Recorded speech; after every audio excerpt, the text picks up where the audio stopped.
Page सही तो है, पेज सही नजर तो आ रहा है।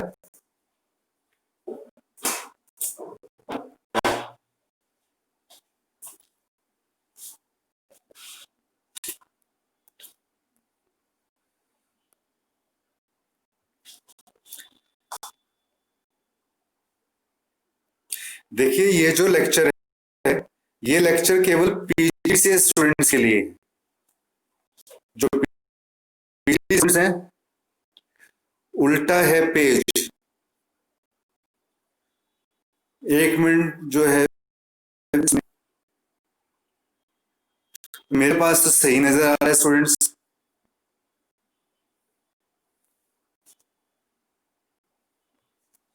अब वो आप सही नजर आ रहा है कि नहीं, जरा मुझे बताएंगे सभी स्टूडेंट्स कि सही विजिबल हो रहा है कि नहीं आपको।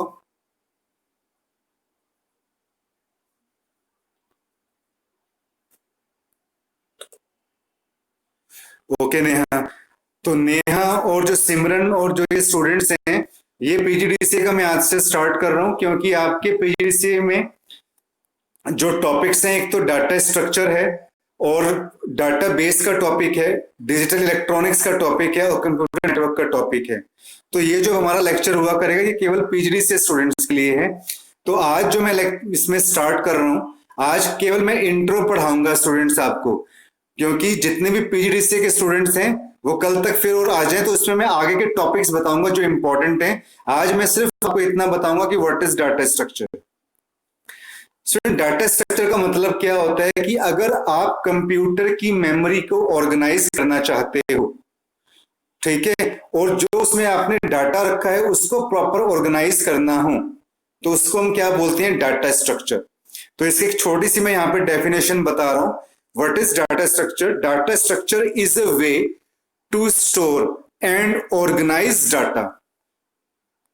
ठीक है, कि आप उसमें डाटा को स्टोर करोगे और डाटा को प्रॉपर वे के अंदर ऑर्गेनाइज करोगे, so that it can be used efficiently, ताकि हम उसको एफिशिएंटली तरीके से यूज कर सकें। अगर आपको मैं लेक्चर पढ़ा रहा हूं तो मैं प्रॉपर वे में आपको पढ़ाऊंगा ना, कि पहले ये टॉपिक पढ़ाऊंगा फिर मैं ये टॉपिक पढ़ाऊंगा, एक प्रॉपर वे के अंदर, एक ऑर्गेनाइज वे के अंदर। ऐसे तो नहीं है कि आज मैंने उठाया तो कुछ पढ़ा दिया, कल मैंने उठाया तो कुछ पढ़ा दिया।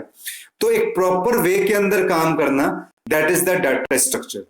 ठीक है, और ये जो डाटा स्ट्रक्चर है, ये कंप्यूटर साइंस का एक बहुत ही इंपॉर्टेंट सब्जेक्ट है।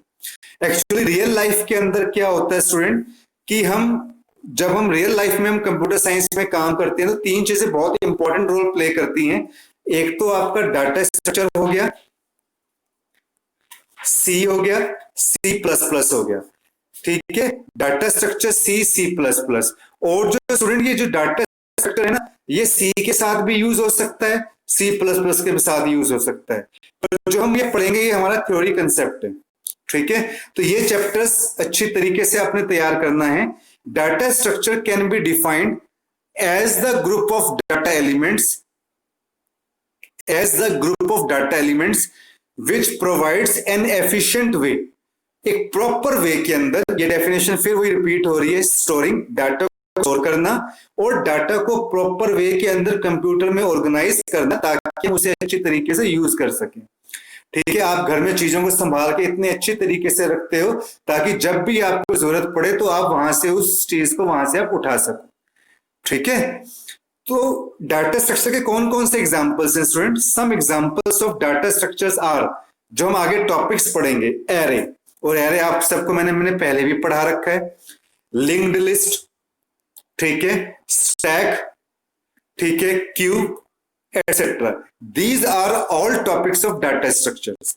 तो यही डाटा स्ट्रक्चर के अंदर हम टॉपिक्स पढ़ेंगे कल से, एरे, लिंक लिस्ट, स्टैक और क्यूब।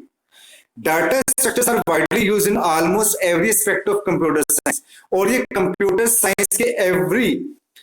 साइंस में हर जगह यूज होता है ये कंसेप्ट। कहां कहां यूज होता है? ऑपरेटिंग सिस्टम, ठीक है, कंपाइलर को जब डिजाइन करना हो तो ये कंप्यूटर साइंस के सब्जेक्ट्स होते हैं स्टूडेंट। आर्टिफिशियल इंटेलिजेंस हो गया, ठीक है, ग्राफिक्स हो गया, तो इन सब जगह के ऊपर हम डाटा स्ट्रक्चर को क्या करते हैं? यूज करते हैं।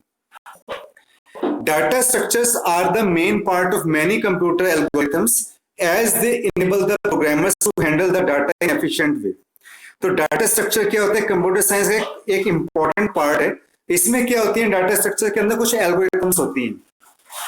एल्गोरिथम्स का मतलब, ये एल्गोरिथम्स का मतलब क्या होता है कि जिसमें हम, जब आप प्रोग्राम बनाते हो, ठीक है, सी के अंदर आप प्रोग्राम बनाते हो, C++ में प्रोग्राम बनाते हो, तब एक सीरियल ऑर्डर में लिखते हो ना कि पहले ये आएगा देन ये। तो उस प्रोग्राम को बनाने से पहले हमें एक एल्गोरिथम लिखनी होती है, ठीक है। तो किसी भी काम को, किसी भी प्रोग्राम को लिखने का एक सही तरीका, that is the algorithm. It plays a vital role in enhancing the performance of a software. इससे क्या होता है, इससे आपके प्रोग्राम की, इससे क्या होता है, आपके सॉफ्टवेयर की परफॉर्मेंस में इंप्रूवमेंट होती है। As the main function of the software is to store and retrieve the user's data, ताकि जो यूजर्स है, जो यूजर का डाटा है, वो फास्टली जो है उसको हम रिट्रीव कर सकें, ठीक है। तो डाटा स्ट्रक्चर को स्टार्ट करने से पहले आई होप कि आपको डाटा स्ट्रक्चर का कंसेप्ट समझ में आया होगा कि डाटा स्ट्रक्चर क्या होता है। मैं फिर एक्सप्लेन कर रहा हूं, it is the important part of computer science, जहां पे हम ऑपरेटिंग सिस्टम यूज करना हो कंप्यूटर साइंस के एवरी एस्पेक्ट में, ठीक है, हर जगह हम डाटा स्ट्रक्चर को यूज करते हैं। और जो कंप्यूटर साइंस के जो सब्जेक्ट्स होते हैं ना, आपस में एक दूसरे के साथ कनेक्टेड होते हैं, ठीक है। तो इसके हम पहले बेसिक टर्मिनोलॉजी हम डिस्कस करेंगे, what is the meaning of data. Student, आप डाटा को डेटा भी कह सकते हो। डाटा मीन्स एक सिंगल आंकड़ा, और डेटा का मतलब क्या होता है, मल्टीपल, ठीक है। तो it is a plural form of datum. तो ये जो डाटा वर्ड आया, ये कहां से आया है, डेटम से आया। डेटम का मतलब क्या होता है, एक सिंगल आंकड़ा, ठीक है। It is a Greek word. तो data can be defined as an elementary value. तो एक जो बेसिक वैल्यू होती है, और द कलेक्शन ऑफ वैल्यूज, या वैल्यूज का कलेक्शन, ठीक है, उसको हम क्या बोलते हैं, डेटा। फॉर एग्जाम्पल, जैसे स्टूडेंट्स का नेम हो गया, ठीक है, and its ID are the data about the student. Student का नेम हो गया, स्टूडेंट की आईडी हो गई, ये सब क्या है, ये सब क्या है, डाटा है। जितने भी क्लास के अंदर स्टूडेंट्स पढ़ते हैं, उनका नेम, उनकी age, these are all data. Second आपके पास आता है group item. What is the meaning of group item. जो बीच में सुन रहे हैं मुझे बता भी दीजिएगा कि आपको सब्जेक्ट समझ में आ रहा है, थोड़ा सा मुझे मैसेज कर दिया करो बीच में। Data items which have subordinate items, जिन डाटा आइटम से सबऑर्डिनेट डाटा आइटम्स होती हैं, उनको हम क्या बोलते हैं, ग्रुप्ड आइटम्स बोलते हैं। फॉर एग्जाम्पल, जैसे स्टूडेंट का नेम हो गया, can have first name and the last name. अब देखो स्टूडेंट, मैं नेम को दो पार्ट्स के अंदर डिवाइड कर सकता हूं, ठीक है, फर्स्ट एंड लास्ट नेम, ठीक है। फॉर एग्जाम्पल, मान लो स्टूडेंट है रमन शर्मा, तो एक रमन जो हो जाएगा फर्स्ट नेम हो जाएगा, जो शर्मा है that is the second name. फिर आता है आपके पास record. What is the meaning of record. Record can be defined as the collection of various data items. For example, okay good, for example, if we talk about the students entity, अगर मान लो मैं student की entity के बारे में बात करता हूं, देन इट्स नेम। तो जैसे अगर मान लो मैं, एंटिटी क्या होता है, कुछ भी स्टूडेंट, जैसे स्टूडेंट, ठीक है, स्टूडेंट एक एंटिटी है आपके पास, उसका नेम हो गया, एड्रेस हो गया, कोर्स, मार्क्स हो गया, कैन बी ग्रुप्ड टुगेदर। अगर मैं इनको एक ग्रुप के अंदर रख दूं, ठीक है, अगर मैं इनको एक ग्रुप के अंदर रख दूं, तो ये क्या कहलाएगा, रिकॉर्ड। स्टूडेंट, जब आप टेबल बनाते हो, देखिए, जब आप टेबल बनाते हो, तो टेबल में आप क्या लिखते हो, नाम लिखते हो, एज लिखते हो, ठीक है, आप कुछ और भी डिटेल लिखते हो, तो ये क्या कहलाता है, आपके पास नेम लिखा, एज लिखा, यानी कोई भी आपने इंफॉर्मेशन डाली, this is the record. Okay, तो ये क्या कहलाता है, ये रिकॉर्ड कहलाता है। अब फाइल का मतलब क्या होता है student. A file is a collection of various records of one type of entity, ठीक है। फाइल क्या है, उन रिकॉर्ड्स का कलेक्शन होता है, मतलब एक ही टाइप के। अगर मैं स्टूडेंट की बात कर रहा हूं, तो उसमें सारे स्टूडेंट्स की जो है डाटा हो, ये नहीं कि बीच में एम्प्लॉय का भी डाटा आ गया, नो। स्टूडेंट एंटिटी अलग है, एम्प्लॉय एंटिटी अलग है, ठीक है। और ये जो कंसेप्ट है ना स्टूडेंट, ये डाटाबेस के भी अंदर आगे आएगा, ये वहां पे भी हम एक बार इसको डिस्कस करेंगे। For example, if there are 60 employees in the class, ये 60 एम्प्लॉयज इन द क्लास नहीं स्टूडेंट्स, ये एम्प्लॉय नहीं, स्टूडेंट्स कर लो, 60 students in the class, then there will be 20 records in the related file where each contain the data about each student. Then there will be 20 records in the related file. तो क्या होगा उसके अंदर कि मान लीजिए 20 स्टूडेंट्स ऐसे हैं जिनका रिकॉर्ड बिल्कुल आपस में थोड़ा सा मैच करता है, where each record contains the data about each student. ठीक है, तो फाइल का मतलब सिंपली मीनिंग क्या होगा कि it is a collection of records. अगर हम कई सारे रिकॉर्ड्स लिख रहे हैं एक ही एंटिटी के, तो वो स्टूडेंट क्या बन जाएगी आपकी फाइल। जब आप वर्ड के अंदर आप काम करते हो तो उसमें जो भी मैटर लिखता है, जो भी आप मैटर उसके अंदर राइट करते हो, तो वो वर्ड की फाइल कहलाती है ना, एक्सेल की तो नहीं कहलाती ना। तो that is the file. Next आपके पास आता है attribute and entity. An entity represent the class of certain objects. Entity किसको रिप्रेजेंट करती है? क्लास ऑफ सर्टेन ऑब्जेक्ट्स, किसी पर्टिकुलर ऑब्जेक्ट को। इट कंटेन्स वेरियस एट्रीब्यूट, और इसके डिफरेंट एट्रीब्यूट्स होते हैं, और हर एक एट्रीब्यूट किसको रिप्रेजेंट करता है? Particular property of that entity. ठीक है, अब ये कैसे होगा स्टूडेंट कि जैसे अगर मान लो एक पर्सन की मैं बात कर रहा हूं रमेश की, तो अब स्टूडेंट एंटिटी के अंदर रमेश एक आपके पास एक जो है एक पर्टिकुलर प्रॉपर्टी हो गई। अब रमेश का जो है उसका नाम है, जो उसकी एज है, ठीक है, बाय फेस, ठीक है, उसकी स्किन कैसी है, वो देखने में कैसा है, गोरा है, काला, तो ये क्या है? एक उसकी ये क्या है? उसकी एक प्रॉपर्टी है। ठीक है, तो हर एक एंटिटी की भी एक पर्टिकुलर क्या होती है? प्रॉपर्टी होती है। और फील्ड का मतलब क्या होता है? Field is a single elementary unit of information representing the attribute of an entity. और फील्ड के एक सिंगल एलिमेंट्री यूनिट है किसी भी इंफॉर्मेशन की, जो एंटिटी के एट्रीब्यूट को क्या करता है? रिप्रेजेंट करता है। ठीक है, मान लीजिए आपने जैसे यहाँ पे नीचे राम 23 ये लिखा, तो ये एक फील्ड हो गया। फील्ड को हमने कॉलम भी बोलते हैं। ठीक है, अब कंसेप्ट ये आता है कि आखिर हमें डाटा स्ट्रक्चर की जरूरत क्या पड़ी, क्यों इस कंसेप्ट हम पढ़ रहे हैं। यहां तो मैंने आपको ये बताया कि कंप्यूटर साइंस का एक इंपॉर्टेंट पार्ट है, तो ऑपरेटिंग सिस्टम कंपाइलर को डिजाइन करने में, आर्टिफिशियल इंटेलिजेंस के अंदर, ग्राफिक्स में यूज होता है, बट इसकी नीड क्या है? As application are getting complex and amount of data is increasing day by day. कई बार क्या होता है स्टूडेंट्स की अगर डाटा छोटा हो तो वहां तो आपको कोई प्रॉब्लम नहीं होती, लेकिन जैसे डाटा लगातार इंक्रीज हो रहा है, आज मान लीजिए एक स्टूडेंट था, कल 2 स्टूडेंट्स हो गए, अगर आपके पास एक स्टूडेंट आता है तो उसका रिकॉर्ड आपको मेंटेन करने की इतनी जरूरत नहीं है। लेकिन जब आपके पास वही 2, 5, 10, 20, 50, 100 स्टूडेंट्स हो जाएं, तो वहां पे आपको उनका रिकॉर्ड मेंटेन करना नेसेसरी हो जाता है। तो धीरे धीरे वो चीज क्या चली जाती है? बेसिक से एडवांस में आ जाती है। ठीक है, सिंपल से क्या हो जाती है? कॉम्प्लेक्स हो जाती है। तो इस कॉम्प्लेक्सिटी को रिड्यूस करने के लिए हमें इस डाटा स्ट्रक्चर की जरूरत पड़ती है। देयर में राइज द फॉलोइंग प्रॉब्लम्स। तो क्या क्या प्रॉब्लम्स आती हैं स्टूडेंट आपके पास? सबसे पहले processor speed to handle very large amount of data. अगर आपका डाटा बहुत ज्यादा है, ठीक है, तो आपको हाई स्पीड प्रोसेसर की रिक्वायर्ड आपको जरूरत पड़ेगी। But as the data is growing day by day, लेकिन अगर आपका डाटा लगातार बढ़ रहा है, डे बाय डे बढ़ रहा है, टू द बिलियन फाइल्स पर एंटिटी, प्रोसेसर में फिर प्रोसेसर क्या होना स्टार्ट हो जाएगा? फेल होना स्टार्ट हो जाएगा to deal with that much amount of data, क्योंकि डाटा काफी बड़ा हो जाएगा। ठीक है ना, अगर घर में 1 या 2 पर्सन है तो उसके लिए छोटे घर की जरूरत है, लेकिन जब टाइम टू टाइम क्या होगा, आपकी फैमिली बढ़ती जाएगी, तो आपको फिर एक नीड होगी कि आप उसको क्या करोगे? आप उसको एक्सपेंस करोगे, इमेंस करोगे। ठीक है, सेकंड क्या आता है आपके पास? Data search. अब क्या होता है कि स्टूडेंट के एक क्लास के अंदर 3 या 4 स्टूडेंट बैठे हैं तो आप वहां पे इजीली उसको आप सर्च कर सकते हैं।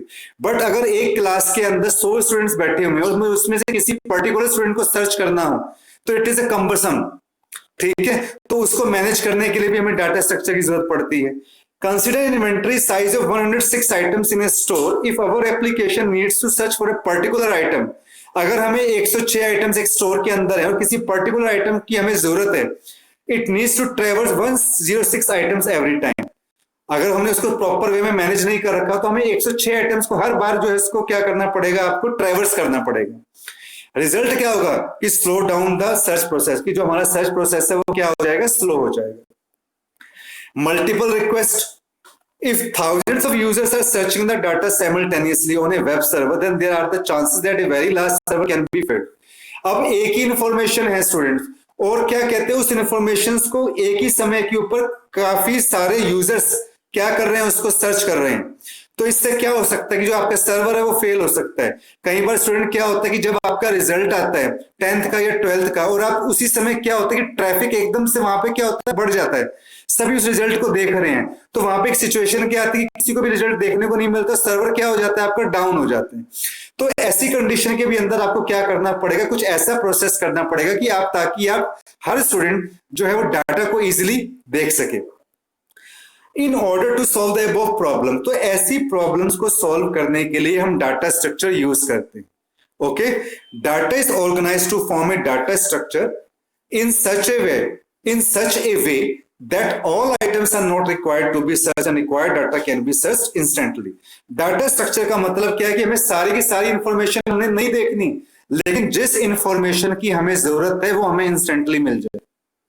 ठीक है, और इसी तरीके से कंसेप्ट आता है कि what are the advantages of data structure. Efficiency बढ़ जाती है स्टूडेंट्स, अगर आपने कोई भी अगर आप कोई भी काम को तरीके के साथ कर रहे हो, अगर आप अपनी स्टडी को तरीके के साथ कर रहे हो, तो लास्ट में जब एग्जाम का टाइम आता है तो आपको प्रॉब्लम नहीं आती।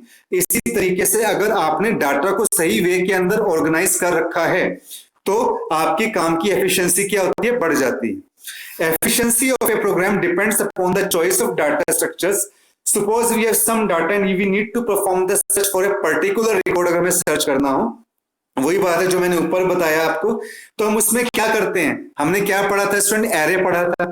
एरे के अंदर मैंने आपको क्या बताया था कि we will have to search sequentially element by element, कि हम एरे के अंदर क्या करते हैं, किसी भी एलिमेंट को सीक्वेंशियली करते हैं कि पहले, मतलब जैसे मैंने आपको यह बताया था ना कि ये आपके पास है कि पहले इस एलिमेंट को, फिर इस एलिमेंट को, फिर इस एलिमेंट को। तो एरे का कंसेप्ट ऐसे ही होता है, we will have to search sequentially element by element, so using array may not be very efficient here। पर एरे जो है इसलिए यहाँ पे इतना एफिशिएंट नहीं है क्योंकि आप हर चीज को सीक्वेंशियली ऑर्डर में लोगे।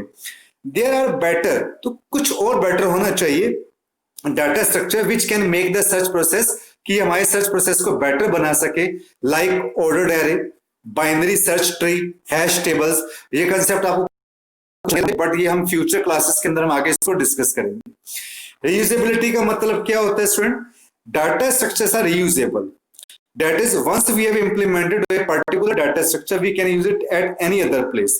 कि अगर हमने एक डाटा को एक तरीके से हमने एक बार मैनेज कर लिया तो उसको हम किसी भी दूसरे प्लेस के ऊपर भी हम क्या कर सकें, यूज कर सकें। Implementation of data structure can B compiled into libraries. तो डाटा स्ट्रक्चर में जो इंप्लीमेंटेशन होती है उसको हम कैसे कर सकते हैं, लाइब्रेरीज में कंपाइल कर सकते हैं, which can be used by different clients, जो डिफरेंट क्लाइंट की हेल्प से पॉसिबल होता है। Abstraction, data structure specified by the ADT. What is the meaning of ADT? Abstraction data type. Abstraction data type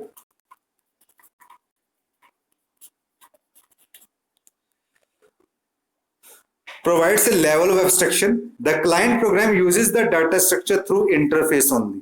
जो client क्या करते हैं, जो प्रोग्राम को यूज करते हैं वो केवल इंटरफेस के थ्रू उसको यूज करते हैं, without getting into the implementation details. हमें पूरी डिटेल में नहीं जाना होता स्टूडेंट, हमें क्या करना होता है कि आप एटीएम मशीन पे गए तो वहां पे क्या होता है कि आपको क्या करना होता है, उसमें आप एंटर करते हो, उसमें आप अपनी पिन या इंपॉर्टेंट जो आपकी इंफॉर्मेशन है वो एंटर करोगे। ठीक है, तो जो एटीएम का जो स्क्रीन के ऊपर जो सबसे पहले जो इसमें आपको स्क्रीन नजर आती है, दैट इज द इंटरफेस, उसको हम इंटरफेस बोलते हैं। आपको ये जानने की जरूरत नहीं कि एटीएम काम कैसे करता है, ठीक है, इसकी क्या वर्किंग है, ठीक है, इंटरनल वर्किंग क्या है, तो दैट इज द एब्स्ट्रैक्शन। आपने तो जस्ट उस पर बटन क्लिक करना है और जो आपको चाहिए कि ठीक है आपको मनी स्लिप निकालनी है या मनी निकालना है तो वो आपको काम करना है, आपको उसके इंटरनल वर्किंग जानने की जरूरत नहीं। ठीक है, तो ये एडवांटेजेस होते हैं student data structure. I hope कि ये लेक्चर आपको समझ में आया होगा। ये डाटा स्ट्रक्चर का नया कंसेप्ट है, जो स्टूडेंट जुड़ चुके हैं मेरे साथ पीजीडीसीए के स्टूडेंट्स वेल एंड गुड है, और अगर आप किसी स्टूडेंट को जानते हो जो पीजीडीसीए के स्टूडेंट्स है तो आप उसको इन्फॉर्म करो। ठीक है, कल से फिर मैं आपको डाटा स्ट्रक्चर्स के टॉपिक्स है वो आगे करवाना स्टार्ट करूंगा। ठीक है मंजीत, ओके स्टूडेंट्स, और पढ़ाई अपनी आप रेगुलर साथ साथ आप करते रहिएगा। आज हम बस इतने डिस्कस करेंगे। Thank you students.